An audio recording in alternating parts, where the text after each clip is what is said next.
Dans l'activité 3, on vous parle d'une station de montagne dans laquelle on va louer des attelages de chiens et donc on note grand X la variable aléatoire qui à un jour donné associe le nombre d'attelages loués ce jour-là.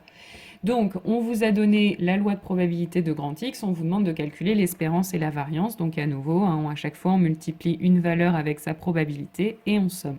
Donc on trouve comme espérance 1,9. Et puis pour la variance, c'est la probabilité multipliée par la valeur moins l'espérance, donc 1,9 ici, au carré. Et on fait ça pour toutes les valeurs. Donc on trouve comme variance 0,89. On vous explique ensuite que on va considérer l'expérience aléatoire qui consiste à étudier la location d'attelage sur 2 jours. Donc on admet que la location d'une journée n'influe pas sur la location de la suivante. Et donc chaque couple de jours de location constitue un échantillon de taille 2 de la loi grand X. Donc on demande de justifier qu'il y a 16 échantillons et de tous les écrire. Eh bien, donc chaque jour de location a 4 issues possibles. Hein. Soit on loue 1, 2, 3, 0, 1, 2 ou 3 traîneaux. Donc ça fait 4 issues possibles pour la première journée et pour la deuxième. Donc ça nous fait 4 fois 4 issues possibles sur 2 jours. Donc ça fait bien 16 échantillons. Et donc on les a énumérés ici. Hein. À chaque fois, le premier numéro correspond au nombre de traîneaux loués le premier jour et le deuxième, le nombre de traîneaux loués le deuxième jour. Donc on peut compter, hein, ça nous fait bien 16 couples. Ensuite, on va noter grand X1, respectivement grand X2, la variable aléatoire qui à chaque échantillon associe le nombre d'attelages loués le premier jour, respectivement le second jour. On veut que vous donniez les valeurs de X1 puis celles de X2. Bah, les valeurs de X1, hein, ça se voit bien dans les échantillons qu'on a donnés. Hein. Soit ça peut valoir 0, soit 1, soit 2, soit 3. Donc 0, 1, 2, 3. Et puis si on regarde les deuxièmes numéros, c'est pareil. Il peut y avoir 0, il peut y avoir 1, il peut y avoir 2, il peut y avoir 3. Donc x2 prend aussi ces valeurs-là. Et on vous demande de donner les lois de x1 et de x2. Bah, les lois de x1 et de x2, ce sont les mêmes que x. Hein. La probabilité de louer un certain nombre de traîneaux le premier jour, c'est la même que celle de louer le deuxième jour, et donc c'est la même que n'importe quelle autre journée, donc c'est la même que x. Et enfin, on vous dit soit M2, la variable aléatoire qui à chaque échantillon de taille 2 associe la moyenne des locations. Donc M2, c'est 1 demi de X1 plus X2. On vous demande de déterminer la loi de M2, puis calculer son espérance et sa variance. Alors, pour la loi de probabilité, donc déjà, il faut donner les différentes valeurs possibles pour M2. Donc là, si on regarde les échantillons qu'on a obtenu et qu'on fait à chaque fois la moyenne des deux numéros, on obtient donc par exemple pour le premier 0, la 1 demi, la 1, la 1,5, donc 3 demi. Ici, on obtiendrait 4 demi, donc 2. Pour celui-ci, on obtiendrait 5 demi. Et puis pour celui-ci, on obtiendrait 3. Donc finalement, les différentes valeurs, les voilà. Les différentes valeurs possibles pour la moyenne. Et puis à chaque fois, on va pouvoir calculer leur probabilité. Donc la probabilité d'obtenir une moyenne de 0, il n'y a qu'un seul échantillon qui nous permet de l'obtenir, c'est celui-ci. Et donc c'est la probabilité que x1 soit égal à 0 et que x2 soit égal à 0. Or x1 égale à 0, d'après notre tableau, c'est 0,1. Et la probabilité qu'x2 soit égal à 0, c'est pareil, c'est 0,1. Donc finalement, comment je vais obtenir la probabilité de cet échantillon? Je vais faire le produit des deux probabilités, 0,1 fois 0,1, puisque x1 et x2 sont indépendantes. On nous dit bien que les deux journées sont indépendantes. Donc ça nous fait 0,01. De même, il n'y a qu'un seul échantillon qui nous permet d'obtenir comme moyenne 3, c'est d'obtenir 3 traîneaux les 2 jours. Et donc c'est pareil, la probabilité de cet échantillon sera la probabilité que x soit égal à 3 fois la probabilité que x soit égal à 3, donc 0,3 fois 0,3, donc ça fait 0,09. Par contre, pour la probabilité d'obtenir un demi, il y a deux possibilités. Soit c'est 0 le premier jour, 1 le deuxième jour, soit c'est 1 le premier jour et 0 le deuxième jour.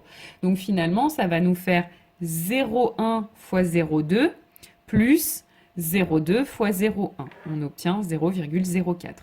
Même chose pour 5 demi, il y a deux façons de l'obtenir, soit 3 traîneaux puis 2 traîneaux la deuxième journée, soit 2 traîneaux puis 3 traîneaux. Donc c'est pareil, on va faire ici 0,4 fois 0,3 et puis 0,3 fois 0,4, on ajoute et on trouve 0,24. Et ainsi de suite, hein. La probabilité d'obtenir une moyenne de 1, c'est la probabilité soit de 0 puis 2, soit de 1 et 1, soit de 2 puis de 0. Et puis, on continue comme ça pour les autres probabilités. Donc finalement, voilà la loi de probabilité de M2. Et ensuite, on en calcule l'espérance, donc comme on l'a fait au début, hein, donc on fait le produit de chaque valeur par sa probabilité, et puis pour la variance, la probabilité multipliée par la valeur moins l'espérance, qu'on a trouvé ici, 1,9, au carré. Et on trouve comme espérance 0,445. Et donc on nous demande qu'est-ce qu'on peut observer, qu'est-ce qu'on constate. Eh bien ce qu'on constate, c'est que l'espérance de la moyenne, c'est 1,9, comme l'espérance de x. Et puis, la variance de la moyenne, c'est la moitié de l'espérance de x. C'est 1 demi de v de x. Donc cette activité nous amène à parler d'échantillons d'une loi de probabilité. Alors définition. Soit grand X une variable aléatoire définie sur l'ensemble oméga des issues d'une expérience aléatoire. Un échantillon de taille n de la loi grand X est une liste x1, etc. jusqu'à xn de variables aléatoires indépendantes et identiques suivant cette loi. Par exemple, si soit grand X, la variable aléatoire qui à chaque paquet de chips issu d'une chaîne de production associe sa masse en grammes. On note xi, la variable aléatoire qui à chaque lot de 3 paquets de chips associe la masse du ième paquet. Les variables aléatoires x1, x2, x3 sont indépendantes et suivent la même loi que x, donc x1, x2, x3 est un échantillon de taille 3 de la loi de grand X. D'accord, hein, donc les différents paquets qu'on peut tirer sont indépendants, mais pour chaque paquet, on a la même probabilité de masse, la même loi de probabilité pour la masse. Donc ça, c'est un échantillon de taille 3. Alors ensuite, la variable aléatoire qu'on appelle la variable aléatoire somme d'un échantillon de taille n de la loi de grand X, c'est la variable aléatoire définie sur l'ensemble des échantillons de taille n par Sn égale x1, etc. jusqu'à xn. Et on définit aussi la variable aléatoire moyenne, comme on l'a vu dans l'exemple tout à l'heure. C'est la variable aléatoire qui va être définie par Mn égale 1 sur n fois Sn, c'est-à-dire 1 sur n fois la somme des x1 jusqu'à xn. Donc c'est la moyenne des x1 jusqu'à xn. Exemple, on reprend l'exemple précédent, donc nos chips. La variable aléatoire S3, ce sera donc x1 plus x2 plus x3, associe à chaque lot sa masse en grammes. Donc en fait, hein, pour chaque lot de 3 paquets qu'on choisit, S3, ce sera la masse du lot entier. Et la variable aléatoire M3, ce sera x1 plus x2 plus x3 sur 3, c'est-à-dire ce sera la moyenne des masses des paquets qui constituent le lot.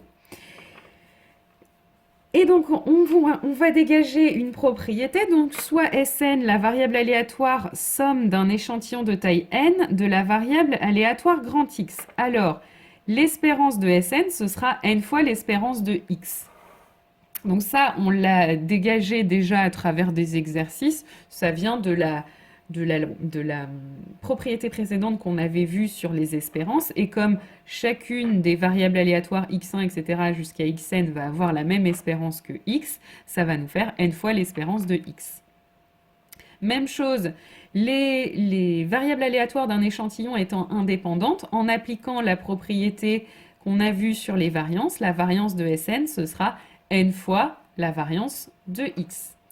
Et puis, même chose pour l'écart type de Sn. L'écart type, c'est la racine carrée de la variance. Donc, on fera racine carrée de n fois v de x, c'est-à-dire racine carrée de n fois racine carrée de v de x. Mais racine carrée de v de x, c'est l'écart type de x. Donc, si on reprend l'exemple précédent, l'espérance de S3, ce sera donc 3 fois l'espérance de x. La variance de S3, ce sera 3 fois la variance de x. Et l'écart type de S3, ce sera racine carrée de 3 fois l'écart type de x. Alors de la même façon, on a des propriétés sur la moyenne. Donc, la moyenne, ce sera notre somme, mais multipliée par 1 sur n. Donc, en appliquant l'autre propriété de l'espérance, on va obtenir que l'espérance de Mn, ce sera 1 sur n fois espérance de x. Donc le 1 sur n et le n vont s'annuler, il va nous rester e de x.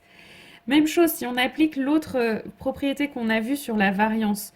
Le 1 sur n qui se trouve devant notre Sn, quand je le sors de la variance, je vais le mettre au carré. Donc ça va nous faire 1 sur n au carré multiplié par n fois v de x. Donc finalement, en simplifiant, 1 sur n au carré fois n, ça va nous donner 1 sur n v de x. Et puis, pour l'écart type, ce sera la racine carrée de la variance, donc encore une fois, sigma de x sur racine de n. Donc si on reprend l'exemple précédent, l'espérance de M3, ce sera E de x. La variance de M3, ce sera 1 tiers de V de x. Et l'écart type de M3, ce sera sigma de x sur racine de 3. Alors, on a une application aussi de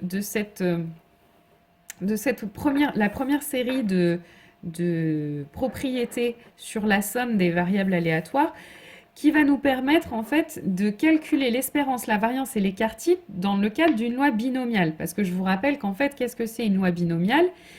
Une variable aléatoire qui suit une loi binomiale, on peut la réécrire comme une somme de variables aléatoires qui suivent une loi de Bernoulli. Et donc du coup, l'espérance de la somme, ce sera n fois l'espérance de x. Mais dans le cadre d'une loi de Bernoulli, l'espérance de x, c'est p. Donc l'espérance d'une loi binomiale, ce sera n fois p. Propriété qu'on a déjà largement conjecturée en corrigeant les exercices précédents. De la même façon, la variance de notre somme de variables aléatoires qui suivent une loi de Bernoulli, ce sera n fois la variance de x, c'est-à-dire n fois la variance de la variable aléatoire qui suit une loi de Bernoulli. Donc, la variance d'une variable aléatoire qui suit une loi de Bernoulli, c'est p fois 1 moins p. Donc, ce sera n fois p fois 1 moins p. Et donc, l'écart type, racine carrée de np fois 1 moins p. Donc, par exemple, à partir de maintenant, quand vous avez grand X une variable aléatoire qui suit une loi binomiale de paramètres n égale 1000 et p égale 0,01, pour calculer son espérance, vous faites n fois p, donc 1000 fois 0,01, donc 10. La variance, ce sera n fois p fois 1 moins p, donc ici 1000 fois 0,01 fois 0,99, donc 9,9. Et puis l'écart type, ce sera la racine carrée de la variance, donc ici environ 3,15.